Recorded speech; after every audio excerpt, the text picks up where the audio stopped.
विमल, बोलो जुबा केसरी, हर पल मनाओ केसरी त्योहार। अब मैं अपने वरिष्ठ सहयोगी राजीव रंजन जो कि हमारे साथ जुड़ गए हैं नोएडा से लाइव, उनका मैं रुख कर रही हूं। राजीव, यानी आज का दिन तो बहुत ही महत्वपूर्ण और चुनाव को देखते हुए जिस तरह से यहाँ सदाकत आश्रम में जो है कांग्रेस का इतना बड़ा शक्ति प्रदर्शन, ये CWC की मीटिंग, उधर दिल्ली में एनडीए की बैठक, शाम में महागठबंधन की बैठक, उधर ओवैसी सीमांचल न्याय यात्रा पर और इधर प्रशांत किशोर भ्रष्टाचार के मुद्दे पर। ये बिहार का चुनाव किस ओर जा रहा है?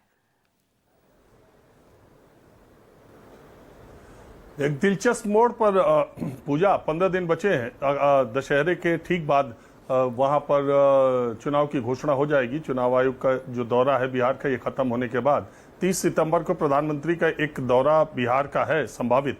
मुझे लगता है कि उसके बाद कभी भी दशहरे के बाद वहां चुनाव घोषित हो जाएंगे और छठ के बाद वहां पहले चरण का चुनाव होगा।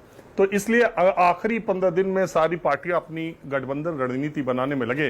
इंटरेस्टिंग बात यह है कि कांग्रेस पार्टी ने कार्य समिति, कांग्रेस का CWC की मीटिंग वहां पर रखी है। 85 साल के बाद 1940 में कांग्रेस कार्य समिति की बैठक सदाकत आश्रम में हुई थी और अब 2025 में सदाकत आश्रम में वो बैठक हो रही है। राजेंद्र प्रसाद, महात्मा गांधी, जवाहरलाल नेहरू जैसी शख्सियत उस सदाकत आश्रम में जाते रहे और उन्होंने अंग्रेजों के खिलाफ रणनीति बनाई। उस सदाकत आश्रम का बहुत ऐतिहासिक महत्व है।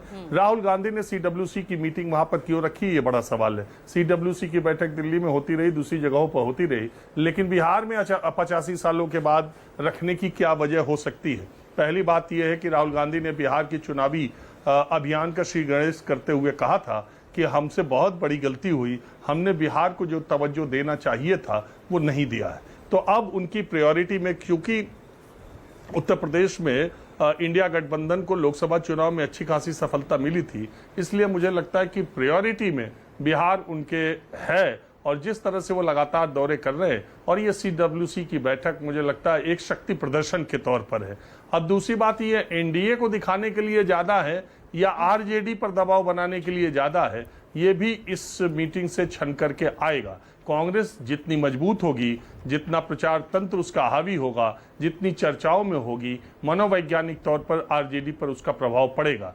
कहने के लिए बीजेपी और एनडीए से लड़ने के लिए न कांग्रेस के पास कोई विकल्प है, न आरजेडी के पास कोई विकल्प है। एक दूसरे का हाथ थामना दोनों की मजबूरी है, लेकिन विद इन कोalition डोमिनेंस किसका हो, सीटों के बंटवारे में कैसी बातें आए, मुझे लगता है ये सब एक दबाव बनाने की तहत और कांग्रेस के जो कार्यकर्ता है उनमें एक उत्साह बढ़ाने के लिए, जो भी है जितने भी बचे, ये कि अब कांग्रेस पार्टी फिर से रिवाइवल के लिए बिहार में कोशिश कर रही है। इतने बड़े बड़े नेता वहां पर पहुंच रहे हैं, CWC की बैठक हो रही है। अब 86 मेंबर जो आज बैठक में हो सकते हैं, मोटे तौर पर जो सदस्य संख्या है उसमें 4 सदस्य जो आते हैं, मीरा कुमार, तारिक अनवर,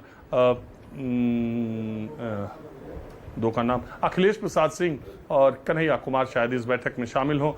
तो इस उनमें उनका दबदबा कितना है, विद इन कांग्रेस गुटबाजी किस तरह की है, पप्पू यादव कांग्रेस में हैं नहीं हैं और उनका किस तरह का समीकरण है, ये एक इंडिया गठबंधन की बात है। दूसरी एनडीए गठबंधन की बात है।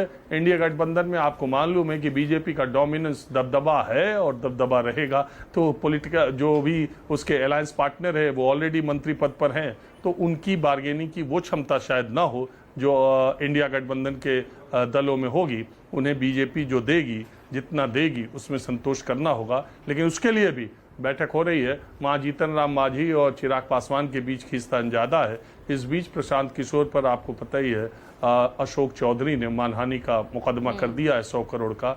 मूल मुद्दा तो प्रशांत किशोर ने गरमाया हुआ है, लेकिन आज चूंकि बातें ये है और सीटों के गठबंधन, दोनों बड़े गठबंधनों की बैठक है, इस बीच 15 दिन और बचे हैं और बिहार में अब रोज आपको राजनीतिक सरगर्मी बढ़ती हुई दिखाई देगी।